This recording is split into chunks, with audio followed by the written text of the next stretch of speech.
इत्तेहाद मिल्लत council के सरबराह मौलाना तौकीर रजा ने एक बार फिर से अपने एहतजाजी धरने को टाल दिया है। अब ये एहतजाजी मुजाहरा जुमे को नहीं बल्कि इतवार को किया जाएगा। उनका कहना है कि इंतजामिया ने उन्हें इतवार को एहतजाज की इजाजत दी है।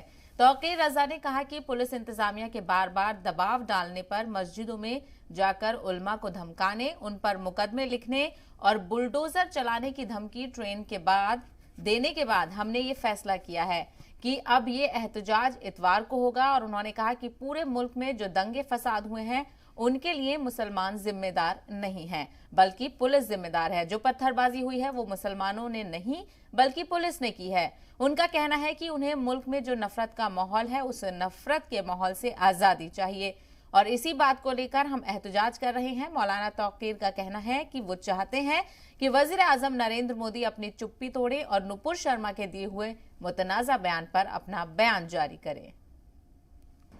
वो लोग जिनके ऊपर देश की जिम्मेदारी है, देश के अमन व अमान की जिम्मेदारी है, देश की तरक्की और खुशहाली की जिम्मेदारी है, वो लापरवाही से काम कर रहे हैं। हमारा एहतजाज उनके खिलाफ है। हम नुपुर शर्मा की बात नहीं कर रहे, नुपुर शर्मा की गिरफ्तारी की भी मांग नहीं कर रहे।